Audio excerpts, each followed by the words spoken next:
Ciao, mi chiamo Massimo Colonna e sono un digital artist. Nel mio lavoro creo ambienti 3D realistici, aggiungendo un tocco surreale e onirico con elementi inaspettati. Collaboro con clienti in ambiti molto diversi, dalle gallerie d'arte come Lumas e The Cool Hunter all'azienda di arredo bagno Antonio Lupi, o ancora El Decor, Archi Products e Luxottica. Il 3D mi permette di esplorare continuamente nuovi territori creativi, dando forma tangibile ai paesaggi della mia immaginazione.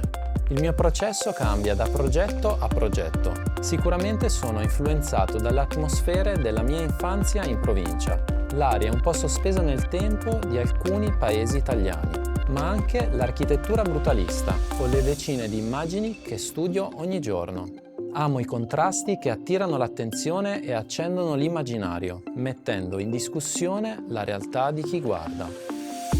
In questo corso Domestica imparerai a realizzare immagini 3D con soggetti architettonici, mescolando elementi realistici e astratti, e utilizzando 3D Studio Max, Corona Renderer e Photoshop. Per il progetto finale lavoreremo ad una scena ispirata al brutalismo, che esalta gli elementi materici e le linee essenziali degli edifici.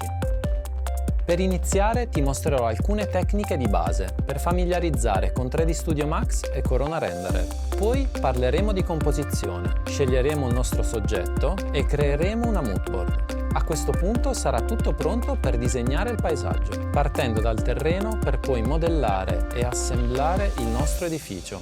Passeremo quindi alle texture, allo scattering del terreno e all'illuminazione della scena e ti mostrerò come renderizzare al meglio. E infine la post-produzione con Photoshop. Alla fine del corso saprai creare atmosfere uniche e paesaggi sorprendenti, unendo la rappresentazione della realtà al tuo personale punto di vista.